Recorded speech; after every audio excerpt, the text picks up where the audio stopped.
Ladies and gentlemen, the weekend.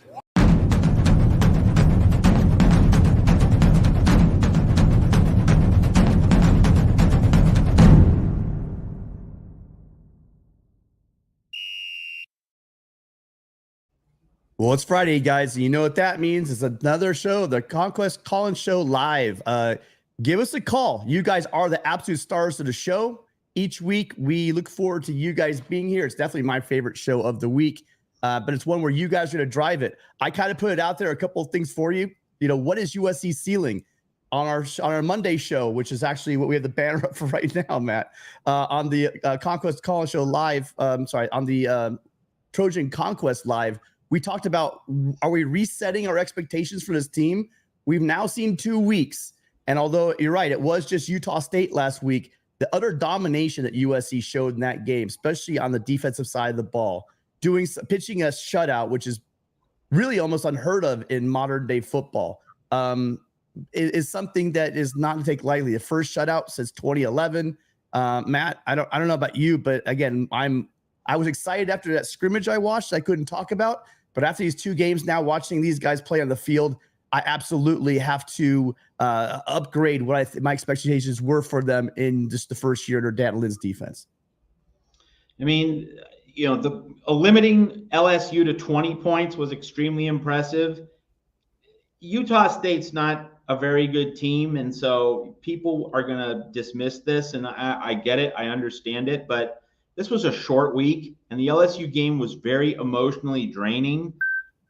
You'd think that they would have taken a couple drives off, would have, you know, kind of just tried to coast, drift through the motions at times. Not really. Like, you can tell these guys are focused. You can tell they're locked in. Danton Lynn, Coach Henney, woof, woof. Matt Entz, Doug Belk, Taylor Mays, like, they all have these guys really focused. And so it's not just technique, though of course it is. It's not just culture, though of course it is. It's not just strength training, though of course it is. You can see it's well-rounded improvement. It's well-rounded development. You know, there's a hunger, there's a discipline, there's a football IQ. It's everything, right? You can't just pin it down to one thing. It's all the different pieces of the puzzle. And, you know, we'll obviously talk a lot more about Michigan next week, certainly some tonight for sure. But the bottom line about Michigan, with the way USC's defense is playing, if the Trojan offense and special teams don't give anything away, you know, no cheap points, no cheap touchdowns for Michigan, no, you know, drive starts in the USC half of the field because of a fumbled kick return or a you know, bad punt coverage, whatever.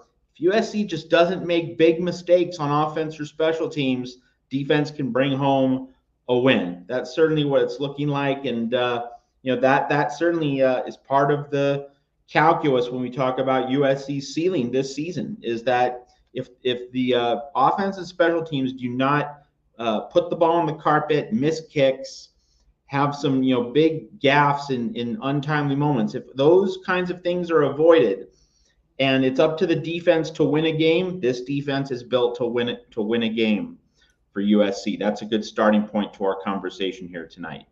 Yeah, so I accidentally, sorry about the late start, you guys. We literally, my mic was not, it was working on the phone. Someone called in early. If you called in, you know, if it's still out there, give us a call back. But for some reason the microphone to the computer wasn't working. You guys want to hear all the story, but anyway, suffice to say, we're ready to go. We did make a small change, and I know it's probably going to hurt our views and whatever, but we're going to, if you want to be in the chat, you're going to need to subscribe to the show. So we're kind of dedicated to this. We love all of you being here. We love all the calls, but we definitely do want you guys to join us in the chat. But all you got to do is subscribe. It's free. It doesn't cost you anything. You just push a little button, bam, you're subscribed, and you're right into the chat. So appreciate everyone being here tonight. It's a Friday. Might be a little more relaxing for me. I don't have to worry about the chat so much because on Monday's show, it was the deadest I've ever seen our chat before. So, but hey, listen, those of you guys that are subscribed and are in the chat, you'll be heavily featured on this show because, well, you're the few, the proud, the chat members. So we're going to get you in as much as we can. I do want to ask you guys this though. If you do call in, I want you to come in with a take. I want you to come in and tell me, what is USC ceiling? You know, I mean, before the season, after that scrimmage, I jumped from 9-3 to 10-2 before the season started. Before I saw that LSU game, I said 10-2, and I really kind of hedged it and said, you know what? I'll let you know in the third quarter exactly what I think of this team. I'm getting a lot more bullish, and towards the end of the show, I'm going to tell you guys exactly what I think the USC's new outlook is after what I've seen. It's just a small slice, but the combination of two things. It's a combination of what the other teams look like. Oregon, I'm talking to you, Oregon. I am talking to you, Dan Lanning. And then I'm also talking about how well USC's been playing. So we got our first call in here. Matt, you ready to hit it? Sure. All right. Okay, so hi, caller. What's your name? Where are you calling from? From Santa Monica. Santa Monica. And what's your name? Steve. Hey, Steve, do me a favor. Turn down your TV for me. Yep, did it. Yep. All right, awesome. Okay, Steve, so what's on your mind? Oh, so first, I need you to tell me. We are changing our expectations, and I'm asking people who are calling in. What is the new ceiling for USC? You can give me a record. You can give me like where you think we're going to finish in the Big Ten, something like that. Yeah, so it's two-parter because it's what our opponents. Now Michigan's not as strong, but Nebraska looks a lot better. Notre Dame looks like an easier win. So our schedule that looks so crazy looks a little bit more manageable. Washington on the road, that's a tough game.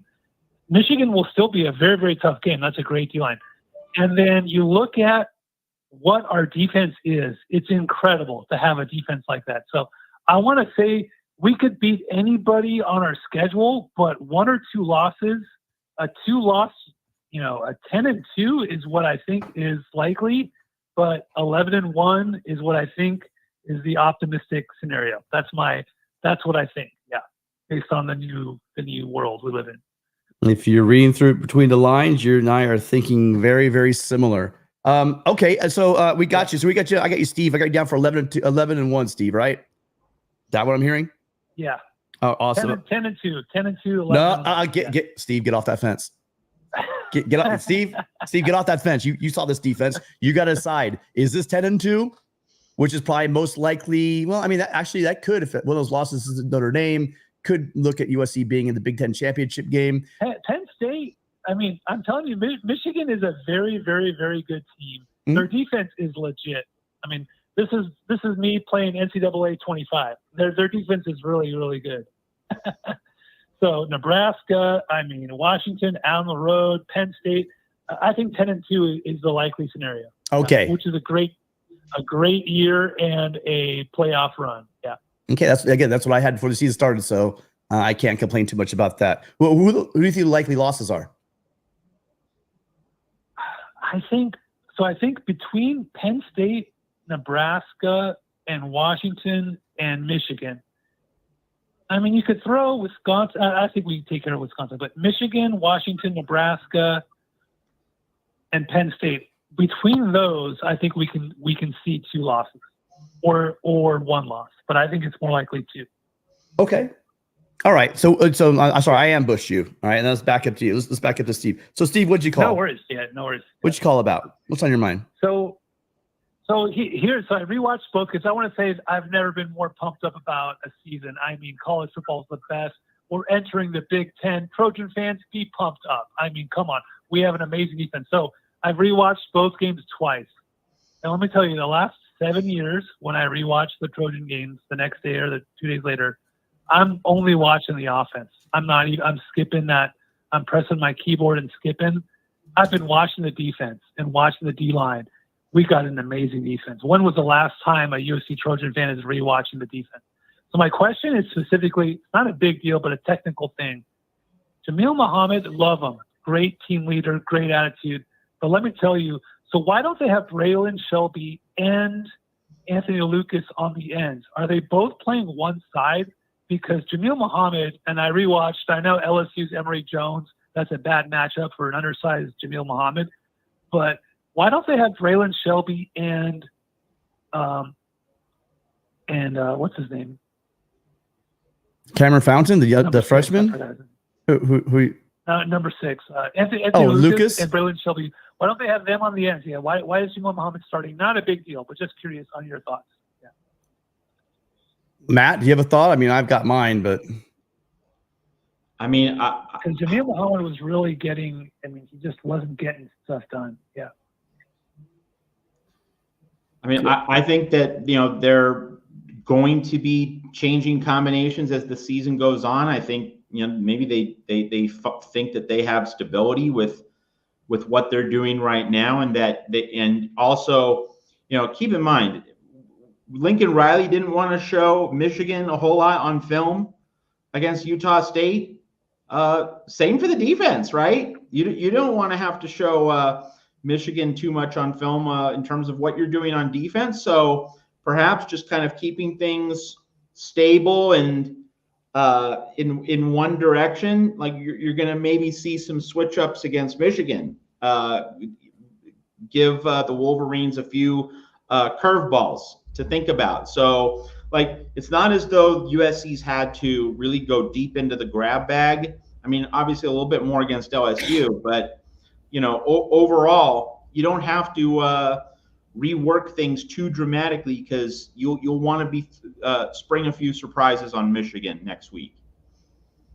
Yeah, that was really my thought. We didn't see it. We didn't see a lot in the game yesterday on Saturday. So there is some stuff to be held back. But the other issue you need to look at is you're quick to write off like Muhammad like he's yesterday's news or something. I mean, I've heard people talk about it that he's not the prototypical size and etc. But if you guys if you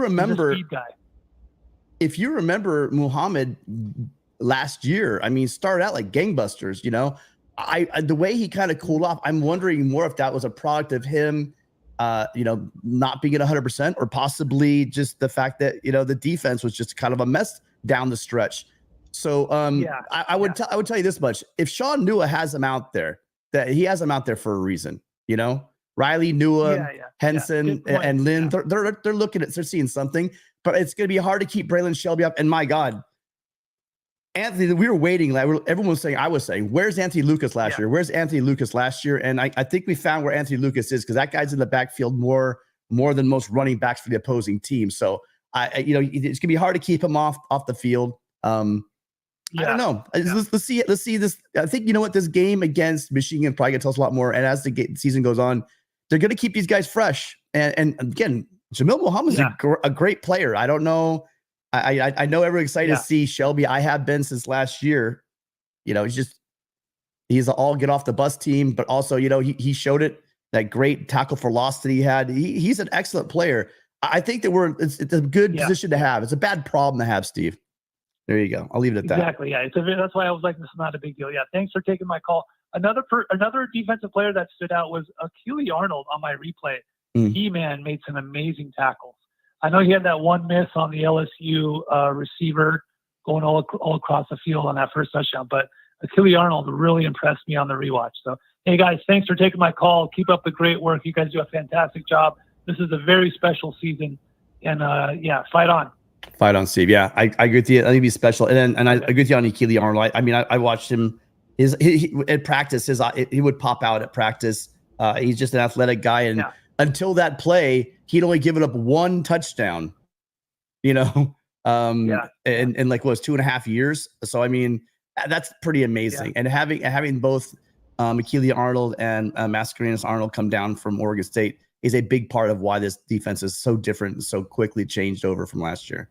Yeah, I think we need to note about Achille Arnold. Let's remember, he's the guy who's receiving the helmet communication from Danton Lynn. Miller Moss gets it from Lincoln Riley. You have one player on offense, one player on defense to get the helmet communication. Achille Arnold's in charge of the helmet communication on defense. So he's obviously putting people in the right spots, definitely nailing that part of the job. Great. Well, thank you, Steve. Appreciate it. Hope to hear from you next week. Cool. All right. Take care. Thank you guys. Fight on. Fight on, man. All right. That opens up the phone line. And I don't have it up there. So I guess Steve had it memorized. Well, it is easy to remember. Oh, wow. I guess some people do have it memorized. Hey, hang on one second, caller. Let me get this up here for everybody else. Appreciate all you diehards that know the phone number. That's great. 888-997-4539. 888-99-Riley. You know what, Matt? I don't even have it memorized as some of these guys do. So brilliant. Thank you guys. Thank you for calling in. Hi, caller. What's your name? Where are you calling from? Hey, this is John from Detroit. What's up, fellas? John, good to hear from you. How you doing? Man, I tried to get in last week, couldn't get in, and just really, really excited. I mean, first of all, with the record, I'm going to say 11-1, and the team that scares me the most is the Penn State, not Notre Dame, not Nebraska, no, and certainly not Michigan. But Penn State, I still think it's going to be and I'm thinking about coming out to that game.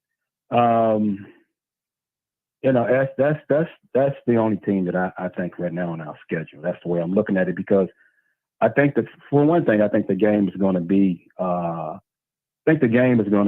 Not only is it a Big Ten game, a league game, but also I think it's going to be a very, very important game. And Notre Dame really, really, really don't scare me. We owe them from last year, so that's what I'm looking at right there for that. But the reason why I called tonight is I want to talk about the disrespect for our team. Who was it? I think it was Jacob Hester. Sometime I listened to his show, and I think he played fullback for LSU. He said when he was leaving the LSU USC game, he said he found himself surrounded, walking out the stadium by USC fans, and he said they was calling them every name in the book, and I was like, yes, that's right. What I want to hear. And he said he didn't even get mad about it because he understood it, because LSU had been talking the whole week. And it's always this thing about the SEC, and the Big Ten is that way too. I mean, then you turn to the Big Noon show, and you got Chris Webber on there, and he's talking, and he's already apologizing to UCLA and USC and the new teams coming to the Big Ten. He said, "Y'all come in here, we're gonna beat y'all down." It's always a disrespect thing. It's something about the teams out west, and I can understand some of the teams. Maybe there was a little running gun or whatever. But USC, man, I remember I went to the 05 Rose Bowl, and Michigan quarterback all that week, John Navarre, he was talking the same thing. We're going to teach them how to play smash mouth football. Who got smashed? They got smashed in that Rose Bowl. I was sitting on the third row behind the USC bench. I still got pictures of it, man. I couldn't believe it. I took my son. He was crying. My nephew was crying, because they're big Michigan fans. When we walked in the Rose Bowl, when I saw all the people there, I said, man, it's going to be a long day for y'all today, baby. It's going to be a long day. But it's just a disrespect thing. I mean, because think about it. Even if you see, who was that played, I think it was last weekend. It may have been Arizona State and Mississippi. Straight out. Everybody, every talk show I listen to. Oh, man, Mississippi State. It's always like that when it comes to a Pac-12 team. It was just always like that. So my thing is, hey, I know we're in the Big Ten now. Hey, and I'm rooting for everybody that's coming in. Of course, except for Oregon. I can't stand them. I hate Oregon and I hate Utah. I can't two teams. I always want them to lose. But it's just the disrespect thing. And when I'm looking out there, when I'm looking at Shelby and Thompson, man, and I'm looking at the kid we got from Vanderbilt. Man, we got dudes. I'm looking at their body types. Yeah. Man, I'm so impressed. And I'm like, just watching the game last week, and I'm like, man, and that's what we're supposed to do to a team. When we play in a team that's playing a team that's a few divisions down, we're supposed to kill them. We're not supposed to give up no points. And that's what I'm saying. That's what I'm talking about. That's what I've been waiting for. And I've been telling all my friends here is Deanton Lynn, and they don't know about him. And that's the whole point. They don't know. And that's the thing. To me, he's the most important part of our team. I mean, because I was telling my friends, even when he speaks like a head coach. And it's going to be interesting when they play Michigan, because y'all know he learned under Michigan's defensive coordinator. He learned under Martin Deal, with the Ravens. So that's going to be something. And what I'm going to look for in the Michigan game when I watch them tomorrow is, I think the guy's name is Tuttle. I think he was a quarterback at Indiana. And I always thought that he would be their quarterback. And I think he may play a little bit tomorrow. So watch for him. And because Davis Warren, he keeps throwing off his back foot. He ain't ready. He's not ready. And they have no confidence in the other guy. So, man, I'm looking for us to come in here and roll. And I'm not saying it like I'm just overconfident, because the one thing about it is my friends would tease me and be like, y'all ain't got no defense. Y'all ain't got no defense. But you know what? After watching that game Saturday, Michigan has no offense. Right. Okay?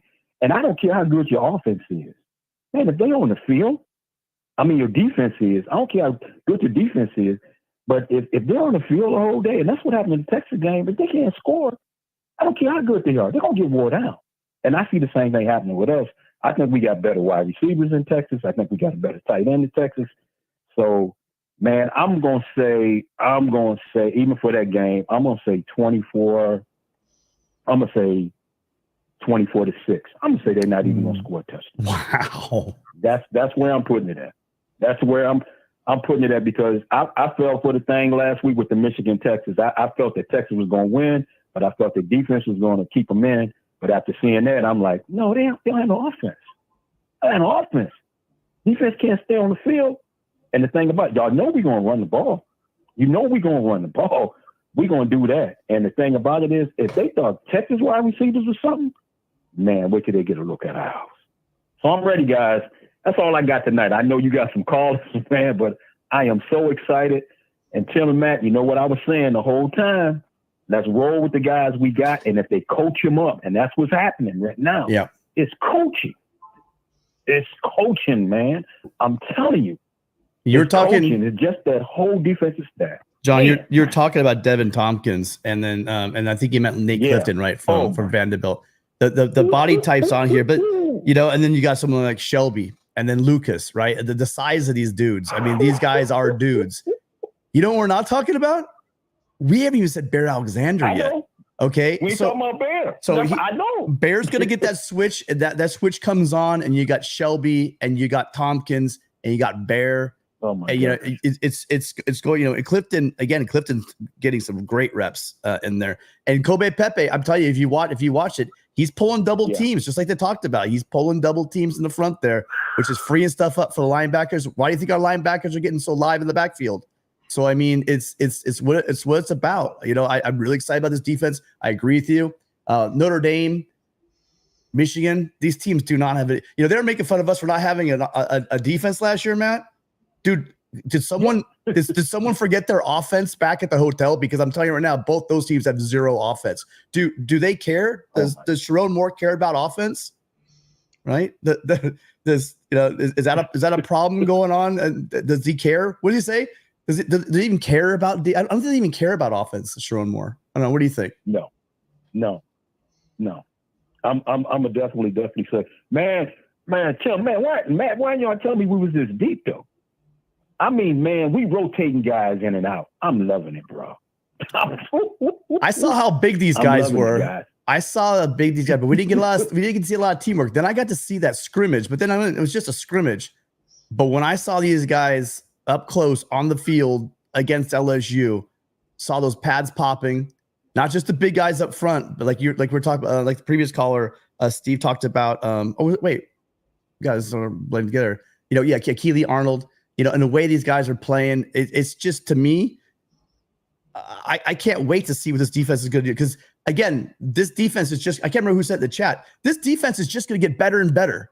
There's no doubt this defense to get better. And like I said, the very, very first week, Miller Moss, every single rep, every single pass, every single game is going to get better and better and better. Wow. And I mean, that's why I asked you guys, what's our ceiling? You know, what is the ceiling of this team? Because it has to be a lot different than we came into the season with. Matt's gonna be the voice of reason in a moment, but I'm gonna tell you this. I don't see an offense that we play this year outside of Penn State that's gonna be able to challenge our defense. I'm gonna go on record saying that. I might be mistaken. But you know, LSU, who tried to run the ball down our throat with Emory, is a great back, by the way. And that offensive line, that veteran big offensive line, I watched Michigan's offensive line. I'm not so scared anymore about them leaning. Go ahead, try to run at us. please try to be one dimensional, because you guys sure as heck can't throw the ball. So if they can keep leveling, and by the way, also look at, I mean, those tight ends that they had I forgot the guy's name. There's a great tight end for LSU. You know, he ate a little bit in the first half, but we figured that out really quick. And so Loveland is going to get his. I know he's a great tight end. We're not going to shut him down. But outside of that, I just don't see a lot of offense on that team whatsoever. Definitely not on the offensive line. No. Matt? No. I think the main thing is, John, you've rightly said that our receivers have a lot of talent. There's no question that they do, but they have not played like elite receivers yet this season. And within that lies a great source of hope that, if these receivers play up to their expected standard, this team's going to take off. But we haven't seen it yet. And as sold as I am on this defense, and I do very much agree that I don't see a single offense being able to light up the USC defense the whole season. Like, I don't think this USC defense is going to allow more than 31 points even once, and it's probably going to allow more than 21, 24 points probably only one time. I'm not seeing this defense having really more than one iffy so-so performance this season. I think this defense is going to be regularly great. I think that USC's points per game average probably going to be around 20 points. And I went into the season thinking, hey, 25 would be good. But right now, I think USC can get down to 20, average 20 points allowed per game. I mean, that's what USC allowed to a very talented LSU team. So I think the defense is there. And as long as the defense stays healthy, that defense is going to deliver. It's really the offense. The offense is the side of the ball that stumbled a little bit more. And that's a little bit contrary to the preseason expectations and the offseason narratives. Receivers need to step up their game more than anyone else. Like, they were the one position group that was lagging behind against Utah State. They're, making contested catches, particularly in the red zone, end zone, like lots of areas for growth and improvement from the wide receivers. But if they step it up and if they help out Miller Moss a little bit more, we have a pretty complete team on our hands. And there's no question that there's considerable reason for optimism. But I will say this. I don't think Michigan can beat USC, but I think USC can lose to Michigan. Yeah. Meaning that we can give the game away. The offense, which has not been clean, whether it's having passes batted down at the line against LSU, the Lake McCree fumble against Utah State, the dropped passes near the goal line, the Woody Marks lateral, which was luckily recovered by USC. The offense has made a number of mistakes and has not paid a big price for it. And if that doesn't get cleaned up, USC could give away the game against Michigan. But when I say Michigan's not going to beat USC, what I mean by that is if Michigan has to drive 75, 80 yards, if Michigan doesn't get a short field, if Michigan doesn't return a kick for a touchdown, if Michigan doesn't block a punt, if none of those weird, wild, crazy things happen and Michigan has to go way down the field every time to try to score against the USC defense, Michigan's not winning. USC is going to have to help Michigan out. And so it just comes back to playing clean football, which the offense has not done yet. That's really the main assignment for the offense next week in Ann Arbor. No one has to be the hero. No one has to do anything spectacular. If the USC offense can just be solid, responsible, make the routine plays, and the special teams avoids a huge gaffe, that should be enough given the way the defense is playing. Tim might have stepped away. Okay. No, I'm good. I need to get my fan because it's too dang hot in here, and the AC is going to take too long to cool this place up. Yeah, the one point that I will say, you're right, is the one issue I've had with this team is there has been a kind of a situation with ball security. I think you called it on Monday, Matt, and what you just said just there. Like, USC handles business, takes care of the ball, right? We win this. We go to Ann Arbor, we come out with a win. We do. I feel very secure in that. USC gets sloppy at the ball. it's not. This is gonna be a different team. I mean, this defense. I mean, I think it was Uncle Rico said. What do you say? He said, but their defense has been a mess too. They do not look flawless like we thought going into the season they would. They do have some chinks in that armor. But what I will say is you also have a lot of veterans on that defense, and a big part of why I think USC also doing so well is because it's a veteran level, especially in the second and third level, veteran guys. But that's true. They have looked shaky. That's another part of it. That's definitely a big part of why I think USC is going in Ann Arbor and is getting a victory. And this was the game I circled saying I didn't say we had any sure losses, but this was the one I thought was most likely to lose. And I got to tell you, now I'm thinking if there's a game that's most likely, I'm not saying we are. I think we'll be favored. It would be the Penn State game. Not this game, which is crazy. We're going into Ann Arbor. I'm thinking, a game against Penn State at home might give us more trouble than going into Ann Arbor. So we'll see. They hold on, take care of the ball. If they take care of the ball, I don't have a whole lot of concerns about going into Ann Arbor again. And Adam Lamparello, thank you so much for the $100 super chat. Really appreciate you. He's on the phone with his mom. Can't call him yet, but okay. Well, listen, we're here apparently now for another hour. So you take your time, Adam. You just gave everybody a lot of extra time. So appreciate again your support of the show as always, Adam. Okay, so John, that was a really long-winded answer we gave you. Any quick word before we get you out of here? Yeah, I'm still here. Well, I got to get you out of here. We got 5 people waiting, and I'm sorry. Yeah, okay. That was a lot of us talking. I'm gone. All right, okay, hey John, next week, babe. I'll be in your neighborhood. I'll be in your neighborhood next weekend. So hopefully, are you getting out to the game? We're gonna be registering Ann Arbor. I'm gonna watch it right here on TV. But where y'all guys gonna be at, man? Or said he got a group of people meeting anywhere? What's up with that? No, I'm driving. I actually got family in Grand Rapids, so I'm actually gonna drive up the day of the game. Oh, okay. So yeah. All right, man. All right. Well, we'll be rooting together then, man. All right. All right, John. Fight on. Have a safe trip. All right, everybody. Fight on. All right. Sorry, guys. Let's roll a little faster, Matt. We always say that every single time, but let's try to do that so we can get to these calls tonight. I don't want people waiting too long. Hi, caller. What's your name? Where are you calling from? Yeah, this is Angel from Los Angeles. Angel, how are you doing? I'm doing good. How about yourself? I'm good. So I'm starting everyone off. I got to ask you. We came into the season thinking one thing, but it looks like things have changed both on our schedule.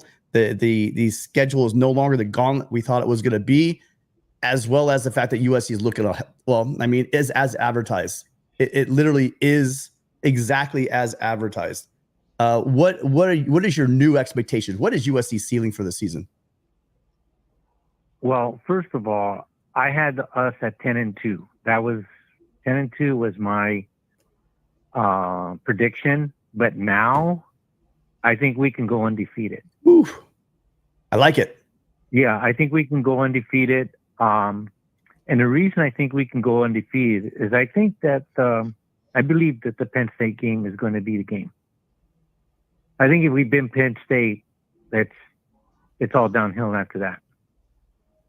I think we're going to probably have another close game with Nebraska, but all the other teams, I think I feel very comfortable that SC will beat the rest of the teams by 1 or 2 touchdowns. And the reason why I say that is because I believe our defense is getting better game after game. So they're keep improving. So it's going to be interesting to see them in Michigan. But I think they're gonna handle their business in Michigan. I feel very confident that we can come out of there with a win. Yep. I mean, you pretty much nailed what my thoughts are. I think it's be obvious for my prediction at the end is getting a lot clearer. I came in after that scrimmage before the season, before we saw the first snap at LSU, and I said 10-2. After watching LSU, not really sure exactly how good LSU was. Knew that offensive line was really, really good, but knew Nussmeier was good. They had good receivers at that tight end, and Emery's a damn good back. So I knew what the defense was doing in the offense. The offense left some points on the board in both games. I think, like Matt says, I think that if they could clean up the ball security, I think this team can absolutely go undefeated. The key to this thing is we're chalking up wins here. You still got to go to Ann Arbor and play a game. You still have to take on Wisconsin and Penn State at home. And regardless of how bad the offense looks in South Bend, their defense gave us fits last year. So I mean, I'm with you. Again, I'm not going to give my actual score. Could it be 12-0? Could it be 11-1? We don't know. I'll wait till the end of the show. But I'm absolutely even more bullish than I was at the beginning of the season. Matt, you get to cheat towards what you got going on or no? I think the other thing that's really important is that the halftime adjustments. If you notice, the halftime adjustments have gotten better. So I'm also feel very bullish about that. I'll let you guys go. Thank you for taking my call. Thank you, Angel. Great call. Matt, and you want to add anything to that before we got the next call? Well, just, before the season began, I was on record saying that the two most likely losses were Michigan and Notre Dame, and that like a third loss might crop up, because I was saying 9-3. Third loss might crop up just due to attrition, injuries. But, now it's hard to see USC losing to both Michigan and Notre Dame. Might lose to one of the two, but not both. So I'm officially upgrading to 10-2 for this team. Not ready yet to go 11-1 because I need to see that offense clean things up, be a little bit more responsible with the ball. But we can just let that happen. Hopefully it will, and then I can upgrade and revise upward one more time. But I'm at 10-2 right now, and hey, 10-2 gets to the playoff. If you still said right now USC is going to be 10-2, I would still take that deal. I know a lot of people are now thinking 11-1 instead of 10-2, and I get that, and that makes plenty of sense. So I'm not going to tell anyone that they're wrong. I would add that FanDuel came out with some early Week 4 lines, and USC opened at FanDuel as a 2.5-point favorite.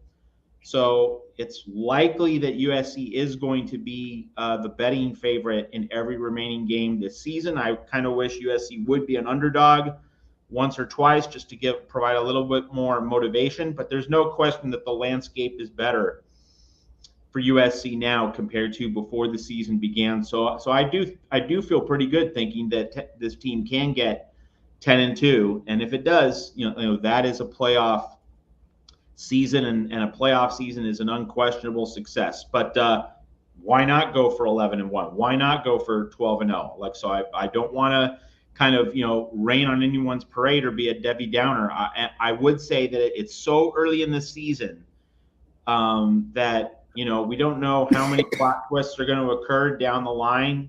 I would still say, if you want 11-1, great.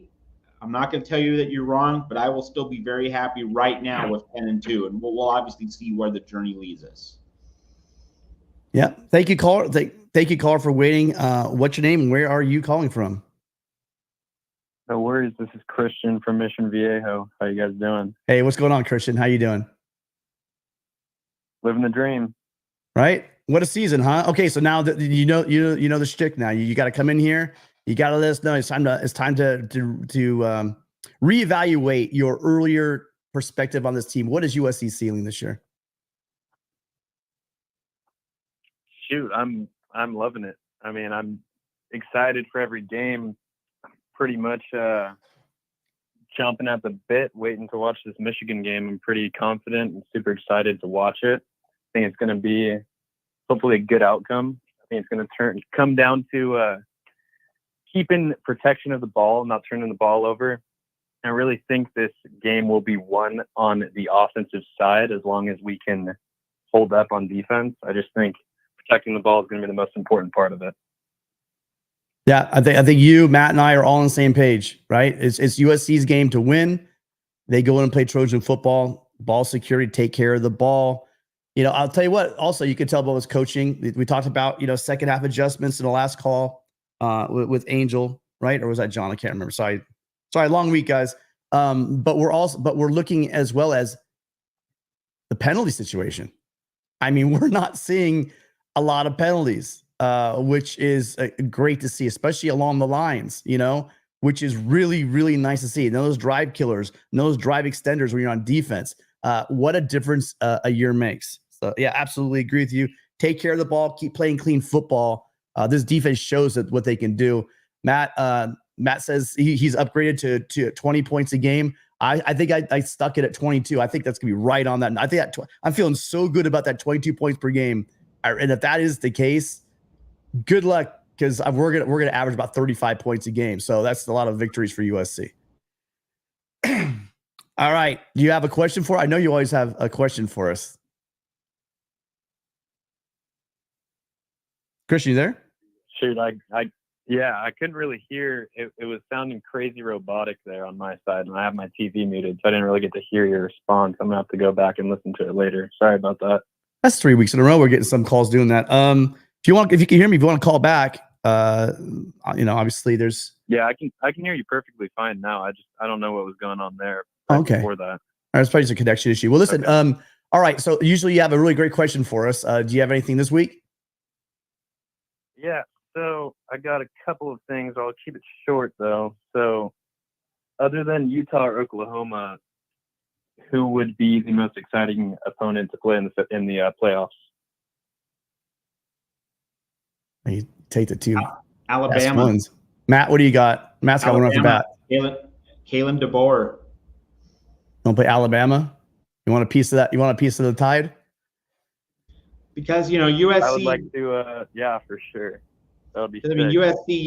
Kalen DeBoer put 52. Kalen DeBoer put 52 on us last year. So let's get. Wait, hold on. You guys are both talking at the same time. Hang on. When do you guys? Hey, hang on a second, Christian. Sorry, I can't really hear Matt. Okay. Kalen DeBoer put 52 on us last year. So let's get back at him. That would be spicy. Yeah, I would have to say, we do want a piece of somebody in the SEC and Alabama. We owe them for 2016. It just seems like, honestly, in modern year, like at 85 and then in 2016, we didn't have the best of teams in those years that we played Alabama the last couple of times. I'd love to play Alabama with a solid USC team. Be careful what we wish for, but I absolutely, I think Alabama's a great call for that as well. Yeah, another helmet. Listen, can you imagine we'd have probably the best season of helmet games of all time. You got the SC LSU game, right? Obviously, always with USC and Notre Dame's always a great helmet, but the Notre Dame, Penn State, and then finish it off with Alabama.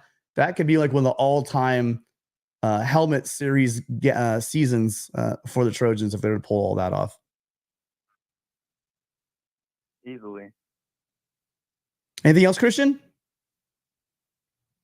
Yeah, here I'll do a quick one. So let's see. What players are you most excited to see break out in the next couple weeks or towards the end of the season? What do you got, Matt? Maybe like one from defense, one from offense? Well, I want to see the receivers become elite. And, someone in the chat, I'm not sure who, it might have been Slap Happy, said, Matt, didn't you think USC would kind of suck this season? Well, I mean, if 9-3 is sucking, I guess I'm guilty of that. I thought that USC's defense would be good. I didn't think USC's defense would be elite, because that's what we're looking at here. Like I was sold on this defense, and yet I underrated it. But what I wasn't expecting was the wide receivers struggling to the extent that they have through the first 2 weeks. So in terms of breakouts, we need to see the receivers with breakouts. And we've seen receivers make spectacular catches. Let's just see the receivers make the routine plays and the moderately above average plays. Like, if you have your hands on the ball, you need to be pulling that ball in. You need to be boxing out the defender. Don't let them rake the ball away. That, and also, don't be looking upfield. Just receivers making routine plays, stacking plays together. That's where we need to see breakouts at the wide receiver position. If USC gets significantly improved play at wide receiver, and maybe, also along the offensive line in terms of, run blocking against Michigan, like that, That's no sure thing. Run blocking against Utah State is one thing. Run blocking against Michigan is another. So if we see guys really elevating their games at wide receiver and offensive line, we have a pretty complete team on our hands. All right, so Matt cheated, took a whole position group. I'm gonna stay true to your question, and I'm gonna go with on defense. I want to see how dominant Braylon Shelby can get. So you said breakout.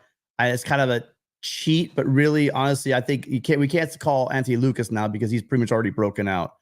Braylon Shelby, end of last year and this year, just has been showing these flashes. And can you imagine if both Lucas and Shelby are going off? I just think that it's gonna be something pretty special. So if you have that, that's gonna be great. And I've been waiting for it for a couple. This is my second year now. I think Woody Marks is absolutely special talent, but I'm waiting for Quentin Joyner to have that breakout game as well, where he just goes off for a couple big long runs. He's shown. I mean, one thing I'm seeing now more than ever about him is just his strength. That dude does not go down. Talk about your 1-2 punch. If you have that, if you got both Woody and Quentin working off of each other, I think this offensive line is looking pretty damn special, getting better every game. I would love to see him go off. I think it's too easy to pick Miller Moss or probably even we've been talking about the wide receivers all off season. I want to see Quentin Joyner just take this thing to the next level because I think that he can be something really special as well. Yeah, I think that's a great answer. Definitely on both sides. I couldn't really hear Matt, so I'm gonna rewind it and listen to his answer. But yeah. Hey, in the chat, are you guys in the chat? Are you able to hear Matt? Let me know. I mean, you are a bit low, Matt. Maybe I can hear him on the TV, but I don't have that playing while I'm on the phone. I just can't hear him while I'm on the phone call. Okay, that's interesting. All right. Well, thank you so much, Christian. Appreciate you being here. As always, great calls, great question. Fight on, and we'll hopefully hear from you. Oh, listen, I just thought about this. I'm gonna be on a plane this time next week, so we got to talk about. We keep switching the time, Matt. No one's gonna show up to the show if we go from Wednesday to Thursday to Friday to Wednesday to Friday to Thursday to Friday. But I'm gonna be on a plane, so it's not gonna happen next Friday. But we'll figure out a time. Maybe Thursday night. You got to spam post the reschedule on Twitter though, so people see it. I know I missed one like last week or 2 weeks ago when that happened, and I was pretty bummed. But no worries, I'll keep an eye out for it. Appreciate it. All right, thank you for your support of the show. Thank you for your questions, and as always, thank you for calling in because you guys are the stars of the show. We don't have a show without a call, so thank you. Fight on, Christian. All right, that's another phone call line opening. Oh, we got a queue. We got a queue of people calling. And before we take the next call, Barry Fisher, $10. Thank you so much. Barry says, I don't think they've reached their peak on either side of the ball. Would definitely agree with that. I think they could beat everyone in the schedule. I think they will win at least 10. Right there with you, Barry. Thank you. Yeah. And remember, you guys, 10's the magic number. Do you know what I mean? The 10 is that magic number. And depending how we lose and how we win, getting that fifth seed, that's not a bad thing, really, to be honest with you. So we'll see what USC can do. I don't know if they get in a fifth seed with 2 losses, but they definitely will be in the playoffs. I know this number. Thank you, Adam, for calling in. I appreciate you being here. What's on your mind tonight? Hey, Tim and Matt. Thanks for taking my call. I just had 2 brief comments. So, as they say in boxing, styles often make fights. And I think to an extent that's true in college football. So what I'm thinking is when I look down USC's schedule, what team has kind of the style, whether it's through their defensive or offensive scheme, that's going to give us trouble? And when I look at the schedule, I keep coming back to that Nebraska game. I think they're going to have a good defense. I think they're probably going to stop the run, and I think that could be a difficult game for us. I was wondering what your thoughts are on that. And the second thing is, so Tim, as you know, I criticized Riley all season. I said we'd lose to LSU and we'd go 9-3. So how does it feel to be right? Because you were, and I was wrong.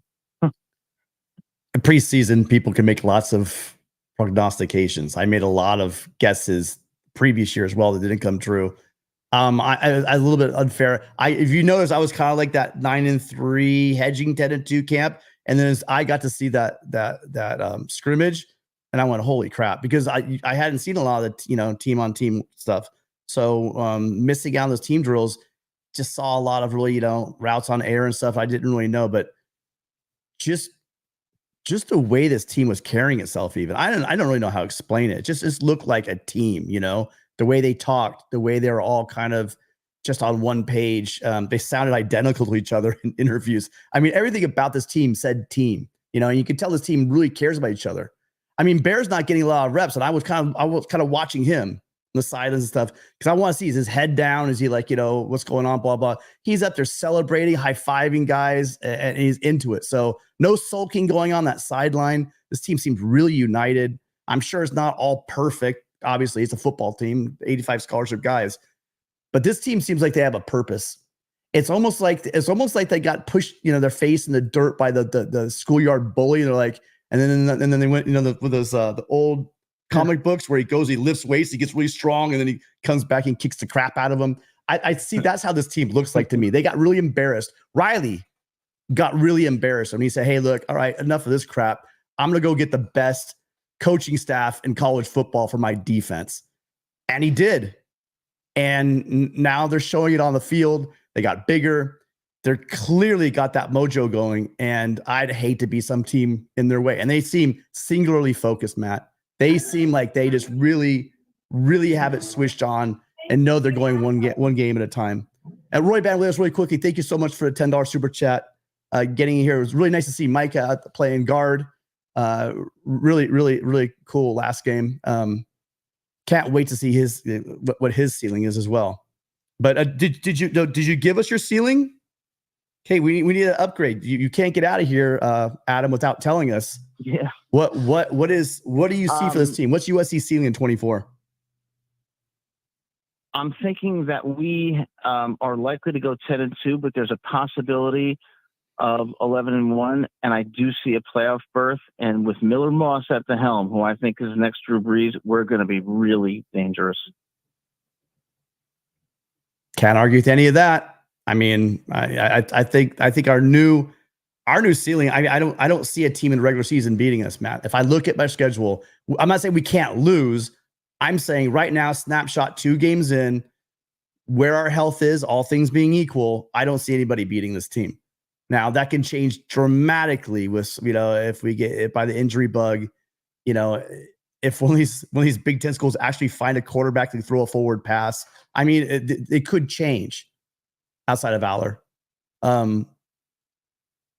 So yeah, I'm right there with you. I think there's special things for this team coming, and as long as they could, like we talked about again, as long as they clean up that ball security, they stay healthy, sky's the limit for this team. And it's definitely not Michigan. And by the way, I love thank you, Gabe, in the chat for bringing it up. Hey, Michigan, where are you guys? You guys lived in our chat for like the better part of the first 3 weeks of the season. Where did you all go? Where'd you guys go? They're preparing for Arkansas State. They're preparing for Arkansas State. Yeah, they're preparing for Arkansas State. Yeah. I'm sure that's probably they're getting ready for Arkansas State. Yeah. Well, Adam, thank you so much. Again, you're always here. If I could just say, yeah. I'm sorry. No, go ahead. To interrupt you. You're good. I can just say one more thing is that I think Nebraska is going to be the tough game. I think you mentioned you were going to the Michigan game. I lived in Indiana for 4 years, so I'm going to warn you. The Midwest is dreary, it's cloudy, overcast, and people are still acting like they're living in 1978. But otherwise, I think we can beat Michigan. Thanks, guys. Have a great night.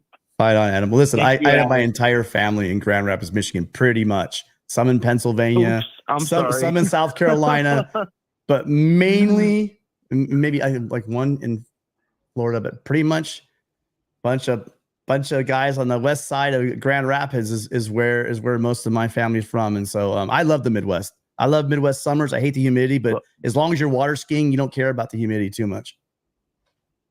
Well, there are great people there. So have a great evening, guys. Thanks for taking my call. All right. Fight on, Thanks, Adam. Adam, for your support. Fight on. All right. Well, speaking of support, I did want to pull this up. We'll grab this next call. you want to go ahead and get it rolling. Whoops, why'd I do that for? Hello. Hey, caller. Hi. What's your Hello, name? can you hear me? Yeah, we got you. What's your name? Where are you calling from? Paulie. Hey, hang on a minute. Paulie Walnuts from Los Angeles. Paulie Walnuts. I remember from last week. How you doing? Yeah, I'm doing great, buddy. How you doing? I'm doing great. It gets better every week, doesn't it? Yeah, it does. Listen, I might not be able to dish out $100 to you guys right at the moment, but let me tell you right now, I could easily take over a tray of enchiladas or something to you guys to make it up to you. Now you're talking my language. That'll work. Can you hear me? Yeah, that will absolutely. Yeah, absolutely, man. Anyway, you can. Hey, so listen here, man. I just want to make it quick. I know you guys got people. I know you need to get going, but I just wanted to talk about the things that the Trojans have checked off before the season. I set up a bunch of goals that I hope we were going to be able to reach and check them off. And the first one was balance. I wanted the team to be balanced. I wanted us to be able to play united as a team on all, even special teams as well. And so far, we've done that. We've done that to a point where it's actually shocked me how balanced we are. The second one was having that team camaraderie, that effort from every single, whether it's receivers, whether it's DBs, all of it. We seem like a united front. And that's the one thing that I constantly hear from players during interviews is everyone's working together as one unit. And that's one thing that's going to get us to the end. Balanced teams win championships. And I'll tell you right now, they got it going. They really do. Prime example, Mekhi Lemon sitting on the bench. The game was that was a big test for us against Utah State. I wanted to see if we could play when you're blowing someone out and not be bored and be able to get up and continue to fight throughout the whole until the very last whistle. And they did that. They proved to me that they were able to do that. But seeing the coach, the game was already, it was over. There was only a few minutes left, and I remember on the sidelines, the coach going out to Mekhi Lemon, telling him to get in the game, and he just jumped up and sprinted out there. And that was huge for me because the Trojan teams in the past couple of years, Lincoln's had to deal with prima donnas, guys that are all about themselves, numbers. And I don't see that this year. I think these guys are tested enough, battle tested enough to where they go on the road. I think the biggest thing they need to overcome is themselves. And what scares me is going to a boring game like Maryland or Indiana and just kind of not being into it. And then, kind of stumbling in a game like that. But as far as getting up for these other teams, I just think we're so balanced in every area. The running game looked amazing. The tight ends are looking great. We're going to clean up all the little things. But just that balance is key. And I'm going to keep saying that till the end of the year. Fight on, gentlemen. And I'm going to bring you some enchiladas and take good care of you guys, okay? I appreciate that. Yep. I will never say no to enchiladas. That's a given. Yeah, and Matt. hopefully USC will be playing for the whole enchilada before too long. What was that? Hopefully USC will be playing for the whole enchilada before too long. Did you hear him? He's hoping that USC is playing for the whole enchilada, not before too long. So, we lost the call. We dropped the call. My bad. And listen, really quickly, caller, before I get you. Hey, you know what? I didn't get Paulie's prediction. Paulie, if you could put your prediction for our ceiling, go ahead and get that to me really quick. Just wanted to do something really quick. Each week I put out a tweet, you guys. So I know that Christian said something about he missed his show because we're changing it. If you're following me on Instagram or not on Instagram, on Twitter, you're going to see I usually put out a post before we go live. This one was about 10 minutes before we went live. But just want to give thank to Gabe over at Trojan Blade, all the guys over at Light Torch Podcast. Both of you guys got to go check out their stuff. Just amazing content. This community is so thick with great content. If you're not checking everybody out, you're crazy. And then again, Nico, if you're not checking out Nico's work over on Twitter X, you're missing out. Appreciate all of you guys supporting the show. Again, without the callers and without you guys publicizing us, we wouldn't have the show that we have. So thank you guys so much for retweeting that tweet for me. Before we take the next call, Adam Lamparello wants to know my thoughts about Nebraska. Definitely going to, service Adam, because he's such a great supporter of the show. So Adam, Nebraska, Colorado's bad. And the final score was 28-10, but, one of those Nebraska touchdowns was a pick six. One of those touchdowns was a lucky Dylan Raiola pass that should have been intercepted. It turns into a very fortunate Nebraska touchdown. So really, Nebraska's offense scored 14 quote unquote legitimate points against Colorado. So that offense is not there yet. Now it might be there in a month and a half when Nebraska comes to the Coliseum, but like we shouldn't elevate Nebraska too much based on beating Colorado, because Colorado is not good. We need to see Nebraska beat better teams before we elevate the Huskers stock too much. Now, Nebraska is going to get to a bowl game, and Nebraska's definitely improved from the past. There's definitely more upside there. But in terms of how good Nebraska actually is, I think a lot of people are buzzing about the Colorado game. I'm not.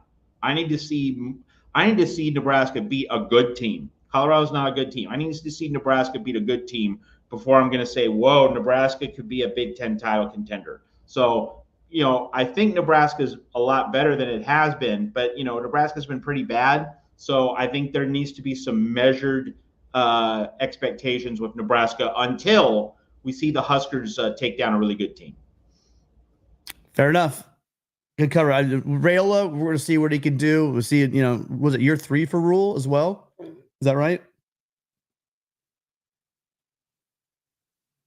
Year what? Year 2? So I had you covered up. So year 2. So you can expect they're going to make that rebound in year 2. If Dylan Rayola could be the quarterback everyone in the country thought he was going to be, that should be a pretty good test for us, Adam. Hi, caller. Thank you for being so patient. What's your name? Where are you calling from? John from Newport Beach. Hey, John, how you doing? And by the way, because I forgot with Paulie a minute ago, before I let you go anywhere, I need to get your updated. What do you think USC ceiling is? All right. Well, I came in at 10-2 at the beginning of the year. So I'm upgrading my prediction to 11-1. However, I really believe that this team can go undefeated. And why do I say that? Now, everybody tells me I'm a homer, but I've watched a lot of football, and I've been following USC football for a long, long time, since '72.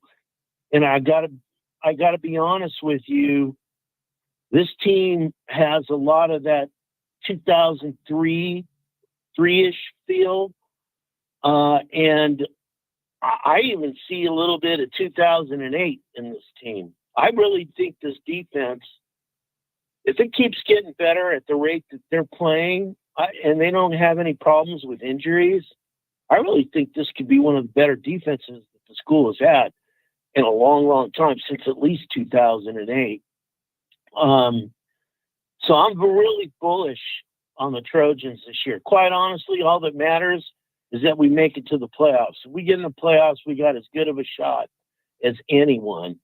And, quite honestly, yeah, the way they're using the tight end this year reminds me of John David Booty to Fred Davis years, where the tight end was really a big part of the game. It opened up the running game. It made the throwing the ball downfield much easier. We got some real talent on this offense, but I just think this defense is going to make this team go. I don't even think we've seen the best yet on what this team can do. And then I look at the other teams that we're going to be going up against. I wish we had Oregon this year. As in, we got some payback for those guys. I personally don't think, after watching them for 2 weeks, I kind of think they had some of the same problems we had last year with so many transfer guys coming in. They haven't meshed together as a team. It just reminds me of teams that you can have the greatest players at every position, but usually it's the best team that wins, as this is a team game. So we're going to beat Michigan. I haven't figured out yet who our Oregon State is in this conference. Because you know how Oregon State used to always sneak up on us and beat us up there in Corvallis. There might be one of those teams in the Big Ten, but I'll be honest with you, I think we're going to roll through the conference. We'll be tested a little bit, but this is a really well-balanced football team. And, they're throwing, they're running, they're blocking, they're tackling. it's a thing of beauty. So I'm really excited. I'm really bullish. I'm upgrading my prediction from 10-2 to 11-1, only because I'm being conservative. But I truly believe this team could go undefeated. Should we, assuming we're good with not getting the injury bug and we don't get too arrogant and we continue to play within ourselves. I'll be honest with you, compared to I've been watching a lot of college football, and I haven't seen anybody out there that really makes me. I would love to play Alabama. I would love to play Georgia. It would be kind of fun to play Kiffin's team just because he's an old Trojan. And Jackson Dart, of course, was a Trojan at one time. So it'd be interesting to see. But I don't know. What do you guys think? I think a lot. Let's talk about the tight ends. You talk about the tight ends. That's been something that's been really, I've been talking about. If you've watched the Trojan Blade, he's been talking about the tight end room. With the emergence now, you can see Walker Lyons coming on. But the way they've been using McCree and Eldridge, especially in the run game, has really made me feel confident about going in against Michigan and be able to play some power football. I really do. Bring Alani Noah around the other side and then leave with those guys. I can't. I really will. Again, we'll see. We'll see what USC can do in the run game. But if USC can run the ball on Michigan, it might be a great day for the Trojans in Ann Arbor. And then as far as the 2008 Trojans, that's some lofty. Because here's the thing: I think these guys play great team defense. I'm not seeing and I'm not disparaging anybody on this team, but I'm just looking at the dudes. The Taylor Mays on that team, that you have. Look at the linebacking core. I love our linebackers, but Ray Malaluga, Brian Cushing, Clay Matthews, Kaluka Maava. You remember all those guys? Those guys. That's a really. Of course I do. That's a special group, and I'm not saying that this team isn't going to be a great defense, but that defense is up with the 89 Trojans when you have Sayao and Tim Ryan, and Mark Carrier and all those guys.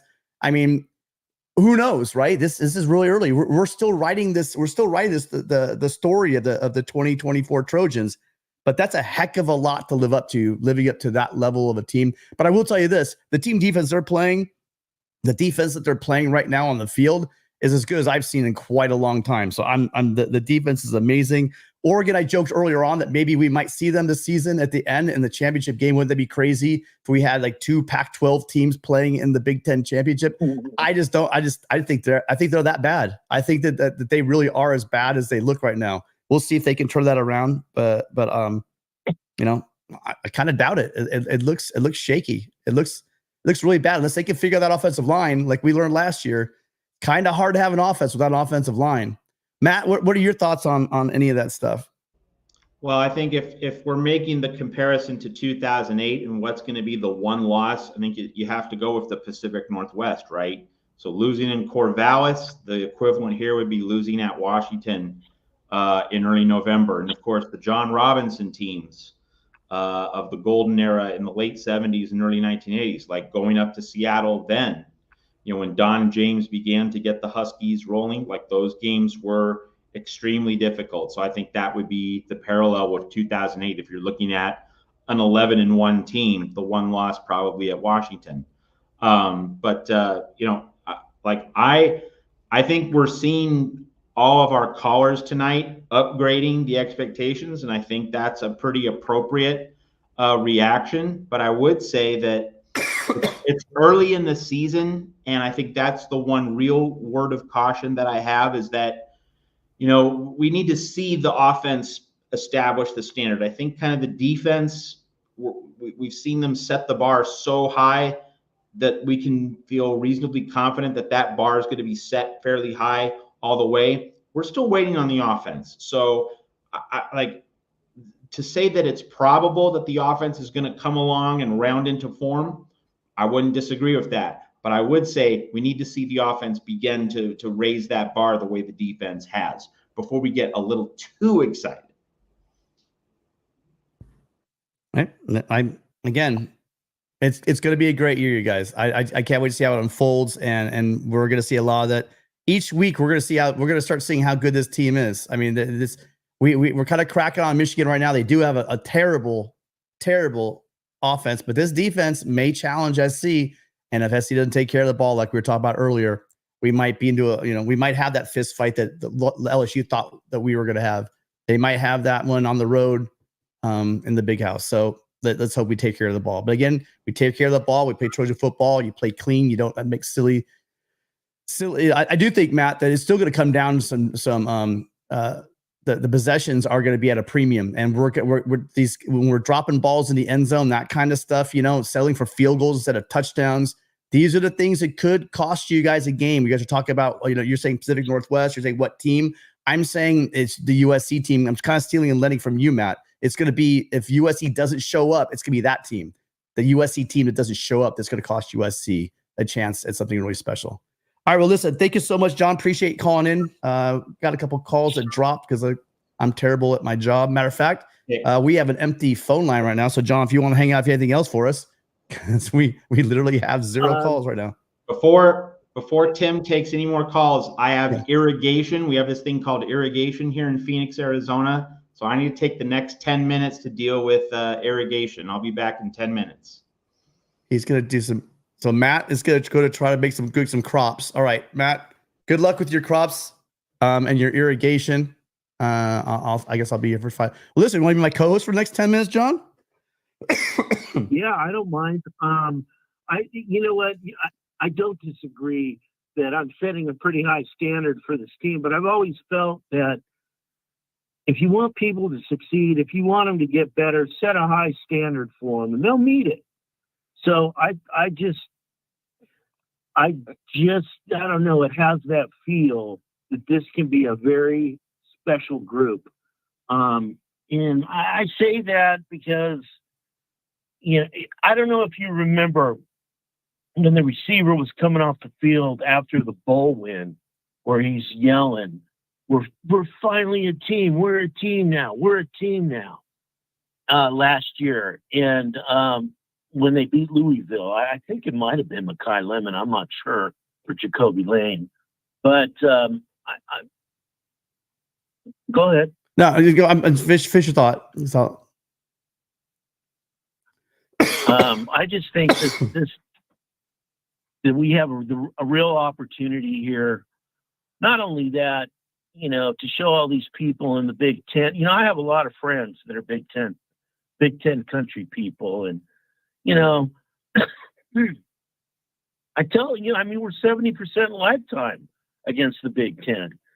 And they'll always tell me, well, that's because we have to come out and play you guys in Pasadena, and you never come out and play us in the cold. I'm like, well, okay, maybe so, but I just still think, and maybe I am a homer. I don't know. But I just think that we should win every time we go out. And the problem at USC has never been not having athletes. Even when we sucked, we had athletes. Mm-hmm. But we've got a really good coaching staff on the other side. We got a really good coaching staff all around. This is as good of a staff as I've probably seen since Pete's early days. There's no question. And again, there's no question we had a great offensive coaching staff. And then what Lincoln Riley just did in the offseason with the defense, someone show me a better defensive staff top to bottom than what we have right now. There's Georgia, and then really, who else is going to be able to compete with what USC has going on the field right now defensively? Well, I don't know. All I know is that as long as we get in the playoffs, we have as good of a chance as anyone. And I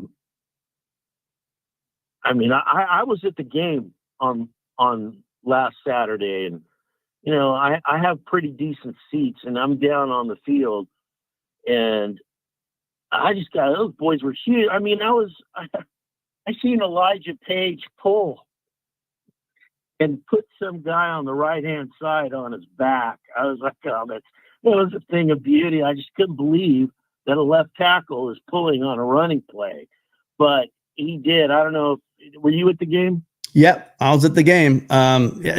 They're not just big; they're athletic. And one of the questions we had is they got bigger, and the questions I had is one: how are they going to move with all that new weight? And then the second part was what are they going to be like in the third and fourth quarter? You know, and clearly these guys, it's good weight. They're big, they're moving, and they're well conditioned. So, and athletic. I mean, that's what got me really excited about the offensive line, the class from 2 years ago, and they followed up with it last year, is that the guys are athletic. You know, they were undersized a little bit, quote unquote undersized, some of them.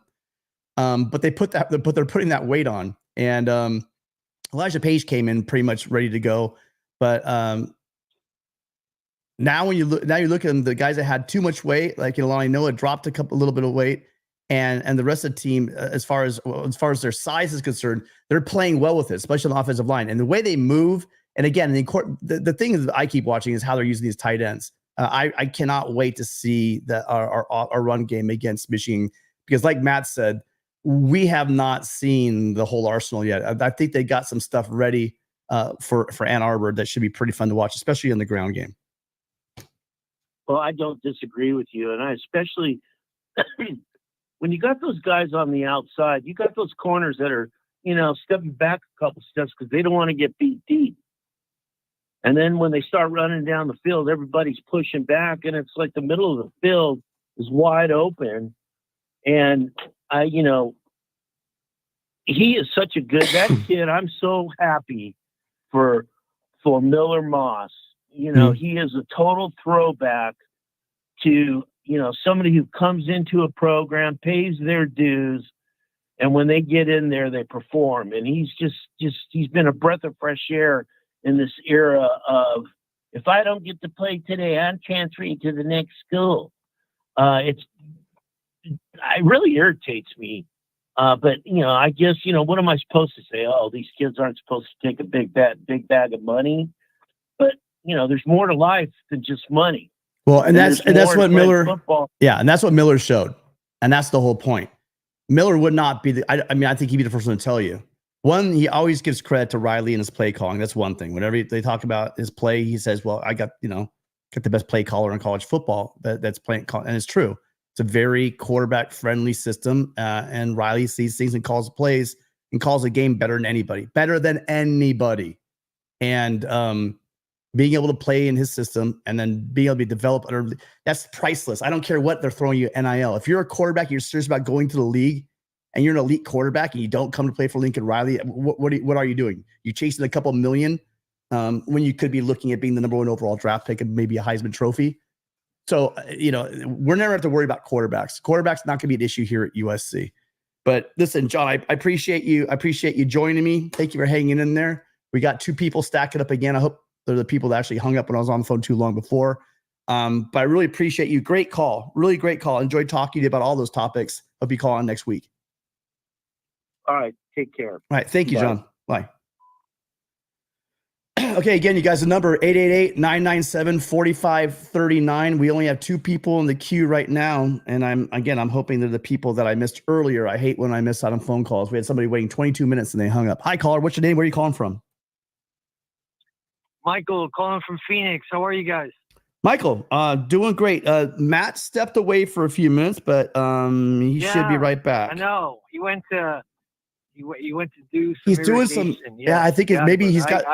He built an Adobe stick, I think, in the backyard. I think he has a potato farm out there. He's been watching too much Minecraft. I think he's irrigating his backyard. But what's on your? So first off, question for you. What is your new ceiling? What's your expectations for this football team? Oh man, 12-0 is the ceiling. Now, whether they can achieve it or not remains to be seen, right? But 12-0 is definitely within reach. I firmly believe that it is. Now, the reason why I called is I wanted to bring up a couple things. One, I think the thing that will determine the success of this season is how this team, obviously this is not rocket science, right? How it responds to adversity, right? Someone, somewhere, is going to punch this team in the mouth, right? Haven't seen it yet. And when that happens, the response will ultimately determine whether this team will be a 12-0 team or a 10-2 team, a 9-3 team. But somewhere along the line, this team is going to get punched in the mouth. And so that response will ultimately, now it could be Michigan, right? It may be Rutgers. We don't know, right? This is a whole new experience. But that response will be the key, right? Because there's always, whether it's injuries or whether it's playing a tough opponent, having a tough time either on offense or on defense, but that to me will be the bellwether of sorts. The other thing that I think is going to be critical as well is the pass rush, right? I think we've played well so far. It's tough to say that they don't have a real pass rush yet. They played a good O-line against LSU, and I think they had, I think they had two. I know that I think I had a couple sacks, right, against Utah State. Yeah, I believe they had 3. Correctly, I think Gentry had 1. Mm-hmm. But that's the other part, right, is that pass rush, right? How much pressure can you put on a quarterback from the line up front? But other than that, you know, this is just, dude, I think we're all in some sort of shock right now at how quickly the defense has morphed this team. I think the excitement, the vibe, the word that I was also looking for is vibe, right? SC right now is a vibe. If you look at the videos that are coming out, if you look at the narrative, if you look at the way that this team, from a player development standpoint, it's just awesome. Now, is this going to last the season? Is it sustainable? Remains to be seen. I think recruits are definitely taking notice on what's happening at SC. But I think that right now the big test for me is, like I said, that first bit of adversity, whether it's we didn't really – I know that Miller Moss, we were down 17-13 against LSU late. Miller Moss hit Jacoby Lane, and then we went up. And then I thought, like I said before during the last time I called you guys, that I thought LSU had a chance to freaking finish that game, and they didn't. And then we came back and scored the touchdown. But I think that at some point, and I think the caller before said it, kind of like that Oregon State game when Caleb pulled it out at the end, right? But I think that that's what will ultimately determine how well this season is going to go, man. But this is right now, we're playing with house money right now, man. I don't think anyone could have ever anticipated SC coming out the way that they have. If you look at the pollsters, even they don't know what to do with SC because they don't believe it yet, right? It's only been 2 games. It's still early. And there's no way that the teams, the 10 teams that are ahead of us, with the exception of Georgia, Ohio State, even Ole Miss, right? But I think that SC can go toe-to-toe with any of those teams right now. But anyway, I think that 12-0 is probably the ceiling from my vantage point. I think it's definitely doable, but they're gonna have to catch some breaks along the way, and they have to be tested, right? They're gonna have to be tested at some point and respond accordingly. So that's my take for the night on SC. Listen, that's a great take, and I need you to fill a little bit of time for me while I was putting together this slide deck. But I think USC, like you said, the one thing that the point is that you think you're trying to make is with a defense, with a solid defense at USC. I'd much rather have the defense we have than because you're going to lose a game. A team's like come up on you and get you in a shootout. You're susceptible to it. But with this defense that USC has and the way they're playing, it opens up a lot more. It actually allows for the team to make mistakes. Caleb Williams was going out there thinking he had to score on every single possession. Why? Because he knew that the other team was going to score on every single possession. I called 22 points at the beginning of the year. I'm sticking with it. I think it's going to be really close to that, damn close to that 22 points. And if USC can get below that, again, there's not many teams that they're going to be able to outscore USC with less than 20 points a game. So Great call. Appreciate you very much, Michael. It's going to be a long, great season. I hope we see you back here again next week. Remember, Thursday, not Friday. I'll be on a plane. Fight on, brother. Fight on. Fight on, Michael. Thank you for calling in. Michigan in the big house. God bless, brother. Have a good night. You Bye-bye. too. Bye. All right. That opens up a line. We have 2 people on hold right now. I see one coming through right now. Caller, can you hang on one second? Let's double check right now. Can you turn down your TV really fast? Caller, can you turn down your TV real fast for me?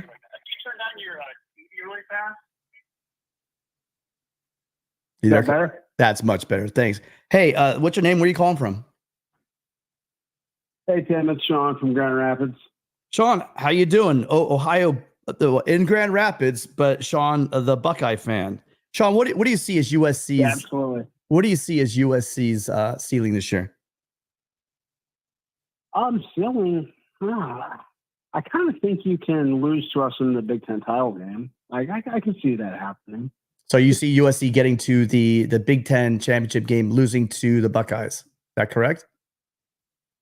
That's about it. Yeah. Like I could see you going like 7-2, possibly 8-1 in conference. Which I don't know. I didn't necessarily think at the beginning of the season, but they've been impressive so far. So, and there's, obviously not many teams that I think you're going to be up a creek against in this league. No, that's what we were just talking about. I mean, besides Penn State, I don't see any offense that's going to challenge at this point. I mean, we've been talking a little bit about Nebraska, but at this point, from what we know, I just don't see a lot of defenses, a lot of offenses that are going to challenge. They're going to challenge USC this year in the Big Ten. I mean, I said that coming in, but I thought we'd see. We'd see more of an offense from Michigan. I thought Riley Leonard was going to be, that they were going to, with that defense, and the way Riley Leonard would come down with his legs, but also, scramble, make some plays, make it happen, was going to be something special for Notre Dame. So I was looking at that'd be a tough game. And then we knew when Penn State with Aller and their backs and their defense, even though they lose, what's the guy from Miami? I forgot his name again. The defensive coordinator for Manny Diaz. Yeah, Manny Diaz. Duke, going to Duke, and then I knew they're going to be tough. And then they got the head coach from Indiana. Sorry, it's late. I'm blanking out. But I thought that was going to be like Penn State. I think it's Penn State. Well, I mean, it's like you can almost like expect every single year, like expectations are going to be high, and they're going to find a way to kind of screw it up, right, at some point. Well, they usually screw up against you guys. There's some fatal flaw in the team every year. They beat everyone, but they can't beat Michigan. They can't really beat Ohio State. So, right, yeah. So, that's Tom Allen. That's what I was thinking of. Sorry, Tom. Oh yeah, Tom Allen, the Indiana head coach. Yeah, he's their DC now. He'll bring a lot of energy, that's for sure. But yeah. So I wanted to talk a little bit about next week's game against Michigan. It's a really interesting one to me. What I saw with Michigan, especially defensively, I think their offense is a mess, and I think like that's just going to be what it's going to be for most of the year. So you'll probably be in the game throughout, even if your offense struggles. But what I see in Michigan, I see a front four that will dominate a whole lot of opponents. An aggressive coach that will make average and below average offenses look really, really silly. And what I'm concerned about with USC is, can you guys block up front? Because that's been a problem for a couple of years for you guys. I know there have been some changes made, but I mean, like what I saw with Michigan last week, I saw Michigan go up against an elite offensive line where their strength was neutralized, and then their weaknesses were exposed. Do you think you're strong enough, to draw a stalemate up front? With the Michigan, with our offensive line against their defensive line with Grant and those. Right. Well, we're gonna find out. I think they've looked well. That there's been some lapses. It hasn't been a perfect line, but protection overall for Miller has been good. The one thing is with Miller is that he gets the ball out quick. He does get the ball out quick.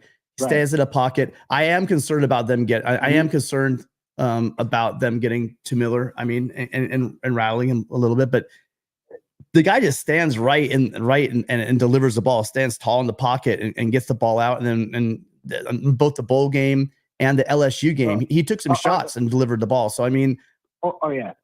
He has no concern for his own safety at all. I'm not concerned about like Miller Moss's toughness at all, but I mean, Riley's offense, it's fairly aggressive. I mean, at least it has been the past few iterations of it I've seen. They want to push the ball down the field. You're not looking to take like a lot of 3 and 4 yard outs. You're not checking down a whole lot in this. And that requires a fair bit of protection. Now, last year with Caleb, it was kind of like, okay, we're going to let you sort of freelance and find the open guy downfield. With Miller, I think it has to be a little bit more like in structure and rhythm, and you need a little bit more protection for something like that. If you're going to stretch, if you're going to be taking shots 15, 20 yards down the field. Well, it's going to depend on what they're. I mean, it's really going to be. We haven't seen the offense that's going to be unleashed on Saturday. I think that our offensive lineman pass protection has been good. I don't. If you're thinking they're going to be like last year, then no, it's not like last year. It's not like that. There have been times where they've been lapsed, but overall, the pass blocking has been solid. Matt, would you agree? Overall, as a whole, I mean, almost night and day different that we saw with Caleb running for his life at Notre Dame and UCLA. It's not remotely like that. I think this is going to be a really good pass rush. But LSU, they have some athletes up front as well, and they would get to Miller, but Miller would get the ball out. So I don't know. I mean, I'm confident that USC's made the adjustments on offensive line. That I think our run game, believe it or not, is stronger this year. If you coming into the season, I didn't think I would have said that, but I think overall the way they're using the tight ends, everything, the whole package, is something special. So, Matt, what are your thoughts on USC's ability to protect up front, as well as maybe offset it with a run game? Well, you haven't seen USC push the ball vertically down the field. Hasn't really happened that much, and that's part of Miller Moss getting rid of the ball early to negate the pass rush, to avoid sacks, to avoid negative plays, and really early in the season, that's fine, right? And that's what the defense, Matt, and that's what the defense is giving them. They're taking away the stuff over the top. So if you're gonna give them underneath pass, he's gonna take it all day long and dink and dunk you down the field, and then we're gonna run the ball down your throat. So I mean, I think Michigan's gonna play a little bit different, but again, USC has the athletes on the outside, and I think they do have the guys up front in order to do it either way. So sorry, Matt. Yeah, and if USC's receivers play better, if they make more contested catches, they're going to get more touchdowns just on that basis alone. Because we saw some drop touchdown passes against both LSU and Utah State. So if the receivers play better, I think that's the main component along with the pass protection. If the receivers play better and the offensive line protects pretty much as well as it did against LSU and Utah State, you should see more production. The other part of this is that I know you want to get 7 instead of 3, but also like a 5-minute 70-yard field goal drive to start the game against Michigan. That's okay, right? You get some points on the board. You immediately put some pressure on the Michigan offense. And, if you assume that the USC defense is going to do its job, limit Michigan to 10, 13 points, hey, you want 7 instead of 3, but this could be a game where just banking some field goals, maybe USC gets like a 9-0 lead midway through the second quarter. That might be enough. And I mean, would we all love it? Would we all love it if USC got some splash plays and hit some home runs against Michigan? Yes. but it could be like that Auburn game in 2003. That was 23-0. USC didn't load up on touchdowns, but did score when it had opportunities to do so, and the defense did the rest. So, I think part of the discussion here is, will a USC opponent be able to land some big blows against the defense? Then you will need to hit those home run plays. But we haven't gotten to that scenario yet. And so Millermoss taking the check down and throwing the ball quickly, it's certainly not the worst thing in the world. And if USC gets like a Tim, if USC gets like a 16-7 lead in the third quarter, that's not a bad place to be. Right. Matt, I think people are actually having a hard time hearing you. I'm hearing you loud and clear, but I don't think the caller is able to hear you, which is interesting. It's Matt was just talking. It's unfortunate one. Yeah. Okay. So, but yeah, I guess short story, Matt, is if we could summarize it by saying yes, the offensive line is significantly improved, and that the USC's defense is going to be able to, again, whatever Michigan throws at it. I was concerned about getting worn down. Well, if LSU wasn't able to wear us down with their run game, I'm not particularly concerned about the offensive line in Ann Arbor. So, and again, it is like the chat said, it's pretty interesting. It's a shame that all the people that were here in our chat for the first 3 weeks telling us how, well, you guys are pretty good. I think you do it better, but wait till you come see Michigan. All those people that were in our chat literally for 3 weeks, gone. Now, let's say they pull up, they pull the upset. I'm going to call it the upset in Ann Arbor. Who wants to bet that we're full of Wolverines after when we come back, if they decide somehow to pull off a win? It's a guarantee. I've never seen a fan base turn on their team, though, as much as I've seen the Michigan fans turn on their team this week. I mean, like, they went from talking about, we're going to beat Ohio State, we're still an elite program, to like, are we going to make a bowl game in this time? And it's just like, I mean,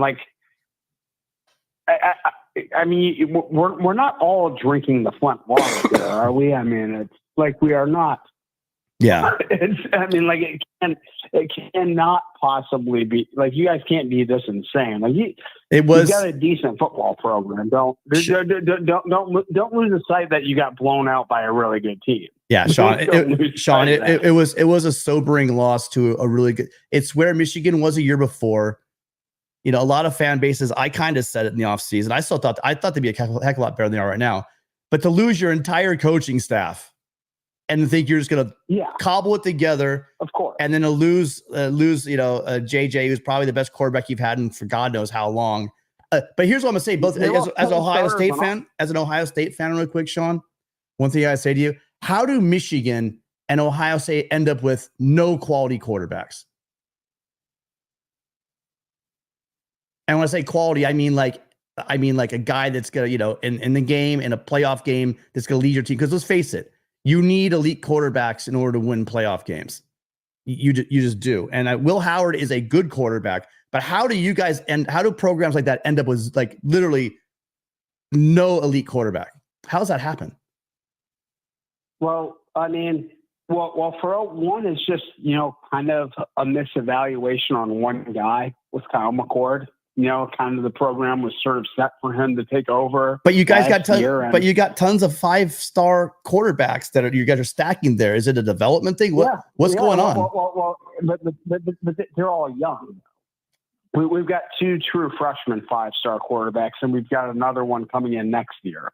We'll see if any of them turn out to be anything. But the future is good at that position in Columbus. It's just you make one thing is like if you bring in a 5-star guy, you're probably not going to be able to bring in a 5-star guy the next year, because that guy is he's not going to play. My bad. I need the short answer. I need the short answer, not the long answer, because otherwise the Trojan fans are all going to bail. But okay, so you're saying it was a misdial. It was a misdial. It was a misdial on McCord's what you're saying.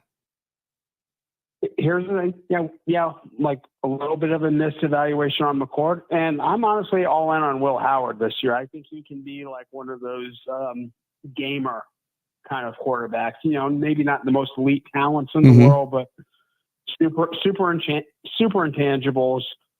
You know, tough guy, great leader.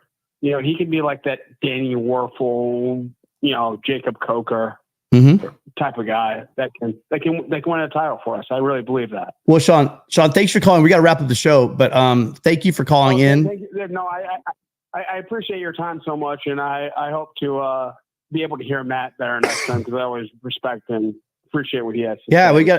We got to get that figured out. Appreciate you, Sean. Thank you so much. Good luck to you guys, unless we see you guys in the championship game. Fight on. All right. Take care, man. Yeah. All right. So yeah, we're winding it down a little bit. I'll just chuck it through some pictures, but you go ahead and my voice is going, Matt. Can you read Kurt's thing while I go through some more slides? Yeah. So Kurt Galley, $10. Thank you, Kurt.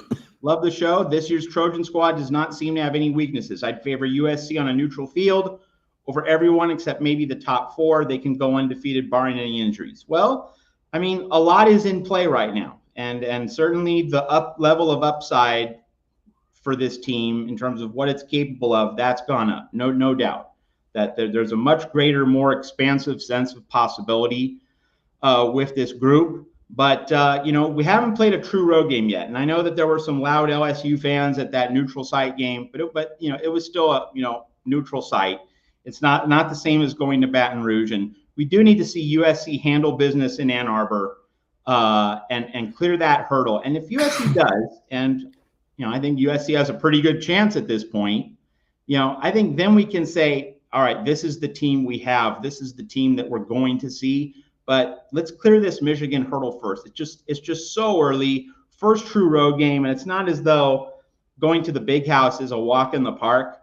Let's just see these guys handle their business and not make, you know, big mistakes. Punch the ticket, get a business-like win. Then I'll feel like, you know, this team really is capable of being special.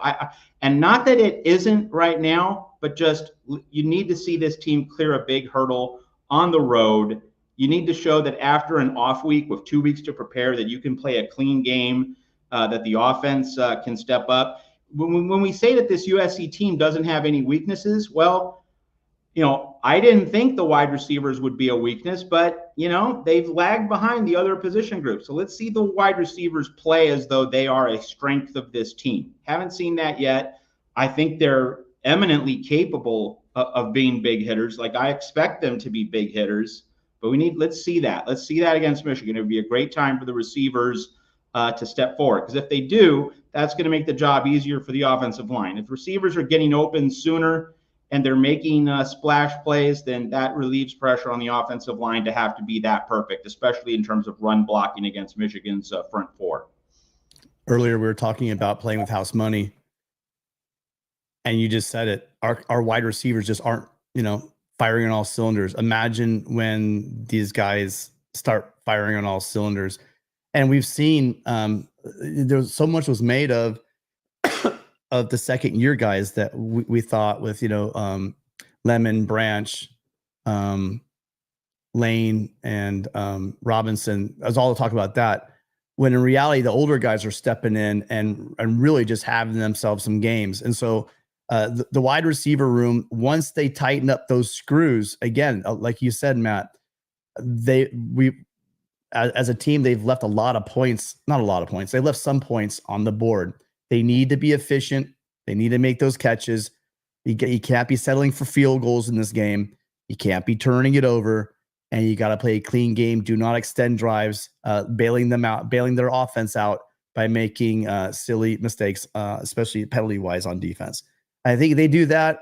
Again, we've talked about they're going to go into they're going to go into Ann Arbor and come out with the victory, because, man, that Michigan offense, I mean, no one's overstating it. Literally, that offense is really bad. Hey, listen, speaking of really bad, I have not once asked you guys for this. So if I could just make, right now we have about 280 people on all the platforms. If you guys could, if you're on Twitter, please do me a favor. Give us a follow. Give us a follow if you're on Twitter. We go live at least twice a week. And then if you're here on YouTube, if you haven't already, please subscribe and make sure you hit that notification bell. And if you could, hit that like button, because it really helps get the word out, you know, for this video for other people to come check us out. Really appreciate everyone being here on a Friday night. We had some absolutely great calls. We got to figure out, Matt. We got to figure out next week. I think it's going to be see, Thursday's so hard for me. I don't know if I could do Thursday. The Thursday's the worst day of the week for me, so we might have to do a Wednesday. We'll play that by ear, you guys. So that's another reason why. Be subscribed to the channel. If you're on Twitter, on X, go ahead, please, and give Matt or myself a follow.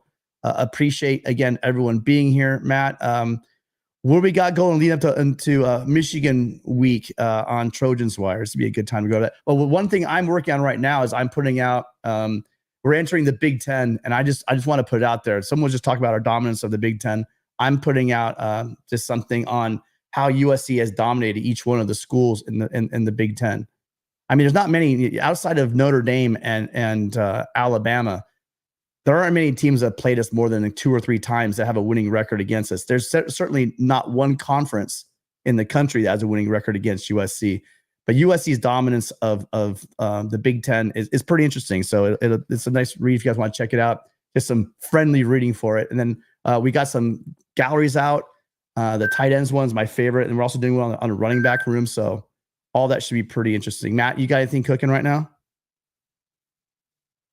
Because it's an off week, we'll just be able to watch a lot of Big Ten football on Saturday. We'll be looking at Wisconsin against Alabama, Wisconsin the week after Michigan. But then, right after this football weekend ends, we're going to be collaborating with Wolverines Wire. We're going to do a lot of things with Wolverines Wire for the game next week. So like tons of USC Michigan. Obviously, it's a showcase game.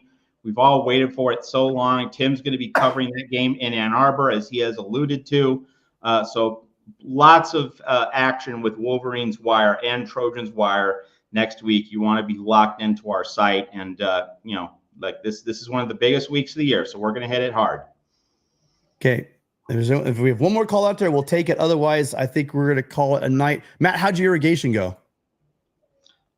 Slight overflow, so had to sweep a little water into some extra plants, but fundamentally went okay. Like everything got watered that needed to be. Irrigation. I did not see that coming. A 10-minute irrigation break. All right, you guys. Well, thank you so much for being here. Thank you for putting up with the audio issues. Those of you guys, we actually. I was like, wait, Matt, we still owe 15 minutes. My bad. We actually started 15 minutes late. So if you want to call in, you better call quick. Otherwise, we might be finishing up early because you guys, this is a call-in show. Hey, listen, if there's somebody out there right now, you have never called into the show and you've been like, oh, should I call? Should I call? This is your moment. This is your chance to do it. Don't worry. Nobody's watching.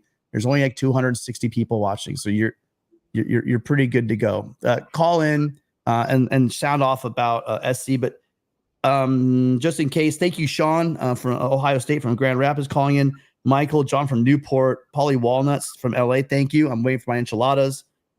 Adam, as always, thank you, Adam, for not only sponsoring an hour, but also just being a great guy and always here and supporting the show. Christian, thank you so much for your questions. Angel, thank you for calling in from LA. John from Detroit, and Steve from Santa Monica got to start us off. Again, this is your guys' show. We can't do it without you. Every week, you guys bring such great calls. Looking forward to anybody that wants to call in right now. We're up against the, you got about maybe 12 minutes, and we got to get out of here. I'm not going to sit here. Believe me, my voice is shot after 2 hours. I can't sit here and talk for 2 hours. But if you want to give us a call, the phone number, I guess you got to hide it. Phone number, 888-997-4539. If you want to get your first phone call out of the way, go ahead and give us a call. Otherwise, Matt, I think we're going to call it a night. I'm going to give them maybe 30 more seconds. While we're at it, thank you guys so much, all the members on the channel. We have not updated this. Actually, William has been with us for 16 months, believe it or not. So just add about 4 months onto everybody here, and you got pretty much what should be accurate. I have not been staying on top of that. Thank you, guys. You can get memberships. Matt and Mark are doing exclusive content each week. Matt, is that right? Each week, so for videos. Well, I mean, we have our bonus cuts so that they go to USC members at the medium and upper tiers for the USC membership. Okay. All right. And then for the rest of you guys, if you want to get in really quick in the chat, if you want to give me what your ceiling is for the Trojans, I can start popping them up really quick before we get out of here. But it looks like we're going to. Thank you, by the way, for the hit the like button. Thank you, Sean, for being here. Another good supporter. You're always here. Thank you, Peter, for being here. Fight on. Kurt, thank you for the super chat. All right, I've stalled as long as I can. Thank you, Ryan, on Fight On. Another huge supporter. Does so much for the channel. Appreciate you so much. And that's about it. I think we chased Gabe away a while ago. All right. I think that's going to do it. Sean Garner with a last minute. Thank you, Sean. Thanks for the call. Get connection fixed, Matt. Just kidding. Fight on. That's Sean in Grand Rapids. All right, you guys. Thank you so much for all being here. Again, we're going to work it out. Make sure you're subscribed. Please hit that like on the way out of here. It will really help out the channel. Appreciate everyone being here. We'll see you guys Tuesday night at 7 p.m. Pacific, 10 o'clock Eastern for the Trojan Conquest live show. And then most likely it's going to be Wednesday. Possibly, I'll hate it if we have to do Thursday. God, I'll hate it if we have to do Thursday. Maybe Thursday for the call-in show next week. All right. Bye, everybody. Have a great, safe weekend, and we'll talk to everybody really, really soon.